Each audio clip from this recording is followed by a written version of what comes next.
মায়ের সাথে ঈদ করি না কত বছর হলো।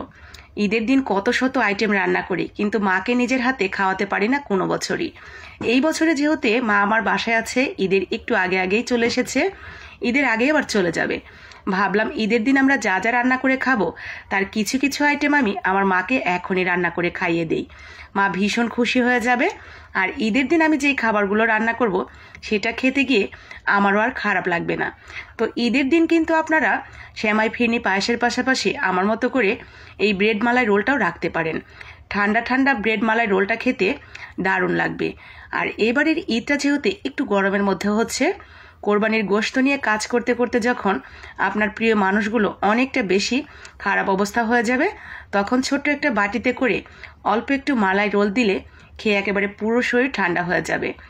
তো খুব সহজেই মাত্র 10 মিনিটে ঝটপট রেসিপিতে তৈরি করে নিতে পারবেন এই মালাই রোলটা। প্রথমেই আমাদের লাগবে ব্রেডটার আমি চারদিকের ব্রাউন অংশটা কেটে নিয়েছি, তারপরে বেলনি দিয়ে একটু চ্যাপটা করে এরকম করে দিলাম। এক সাইডে রেখে দিয়ে এখানে আমি 1 লিটার দুধ আগে থেকে জাল করে রেখেছিলাম, সেটা চুলায় বসিয়ে দিয়েছি। 1 লিটার দুধ কমতে কমতে কিন্তু অনেকটাই কমে গেছে, দেখতেই পাচ্ছেন অনেকটা লাল কালার হয়ে গেছে। এখন এই দুধটা থেকে আমি বেশিরভাগ দুধটা তুলে নেব। বেশিরভাগ দুধটাই গ্লাসে তুলে নিয়ে নর্মালি যখন ঠান্ডা হয়ে যাবে তখন আমি ফ্রিজে রেখে দিব দুধটা ঠান্ডা হওয়ার জন্য। আর অল্প একটু দুধ আমি কড়াইতে রেখে দিয়ে সেটা দিয়ে খিরসা তৈরি করে নেব। আমি একটা ভুল করে ফেলেছি পাতলা কড়াইটাতে দিয়ে, যা হোক যা হবার হয়ে গেছে। আপনারা একটু মোটা বা ননস্টিকের প্যান ব্যবহার করবেন, এতে করে খিরসা বানাতে গিয়ে নিচে লেগে যাবে না। তো আমার কিন্তু খিরসা বানাতে গিয়ে একটু ঝামেলাই হয়ে গেল, বারবারই দলা পেকে গেল। তো আমি সেই দুধটার মধ্যে চিনি দিয়ে দিলাম মিষ্টির জন্য, আর দিয়ে দিয়েছি গুঁড়া দুধ। ও হ্যাঁ, আমি এখানে অল্প একটু এলাচের গুঁড়া ব্যবহার করেছিলাম, যেটা আমি ক্যামেরা অন করতেই ভুলে গেছি। অবশ্যই অল্প একটু এলাচের গুঁড়া দিয়ে দিবেন। তো চিনি এবং গুঁড়া দুধ দিয়ে ভালো করে আমি নেড়ে চেড়ে আর একটু ঘন করে নিয়েছি। অনেকটা যখন ঘন হয়ে গেছে তখন এখানে আমি দিয়ে দিচ্ছি 2 চামচের মতো কর্নফ্লাওয়ার। কর্নফ্লাওয়ারটা নাও দিতে পারেন, আবার চাইলে দিতেও পারেন। আপনারা চাইলে একটু চালের গুঁড়া বা সুজিও অ্যাড করতে পারেন, অথবা শুধু খিরসাও তৈরি করে নিতে পারেন দুধের। তো আপনাদের যেটা ভালো মনে হয় সেটাই করবেন। তবে আমি যেভাবে তৈরি করেছি এটাও কিন্তু বেশ লোভনীয় এবং বেশ মজার হয়। তো আমি অল্প একটু কর্নফ্লাওয়ার দিয়ে একটু জাল করে ঠিক এরকম করে খিরসাটা তৈরি করে নিয়েছি। ব্যাস রেডি হয়ে গেছে, আমি তুলে নিচ্ছি। খিরসাটা কিন্তু অসম্ভব মজার হয়েছিল। তো এখন আমরা চলে যাব সেই ব্রেডগুলোর কাছে। এখন ব্রেডগুলোর মাঝখানে এইভাবে দিয়ে আমরা রোল তৈরি করে নিব। ব্রেডটা যেহেতু খুবই ছোট, যার কারণে এটা খুব বেশি প্যাচ হচ্ছে না। যেগুলোর সাইজ অনেক বড় সেটা কিন্তু আপনি 2টা প্যাচও দিতে পারবেন। চাইলে পুরো ব্রেডটাতে খিরসাটা মেখে তারপরও রোল করে নিতে পারেন, অথবা আমি যেভাবে দিয়েছি সেভাবে নিতে পারেন।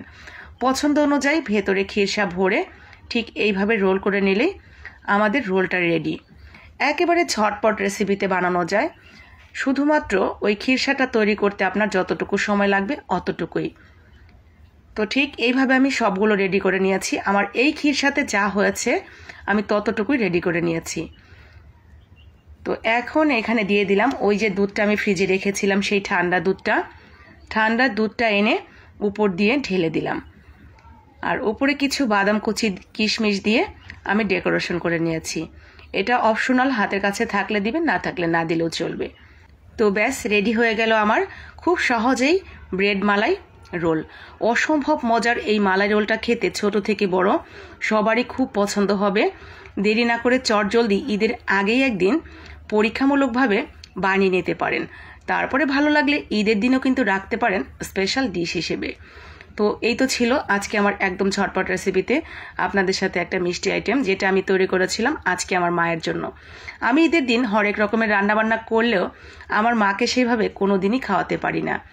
তো আজকে মাকে খাওয়াতে পেরে ভীষণ ভীষণ ভালো লাগছিল, যেহেতু আমরা ঈদের দিন বানিয়ে খাবই। তো মাকে খাওয়াতে না পারার এই কষ্টটা কিন্তু আমার আর থাকলো না। তো আমার মাও ভীষণ খুশি হয়ে গেছে এই মালাই রোলটা খেয়ে, এবং খুবই প্রশংসা করেছে যে খুব ভালো হয়েছে। তো আমি তো এই মালাই রোলটা দিয়ে আমার মায়ের মন জয় করে নিয়েছি। আপনার মন কতটুকু জয় করতে পারলাম সেটা তো আমি বুঝতে পারছি না। যদি মন জয় করে নিয়েই থাকি তাহলে কষ্ট করে একটা মতামত জানিয়ে একটা লাইক করে শেয়ার করে দিবেন, যাতে বাকি আপু ভাইয়াদেরও মন পর্যন্ত পৌঁছাতে পারি এই ভিডিওটার মাধ্যমে। আজকের মতো এখানেই রেখে দিচ্ছি, কথা হচ্ছে পরবর্তী। আসসালামু আলাইকুম, আল্লাহ হাফেজ।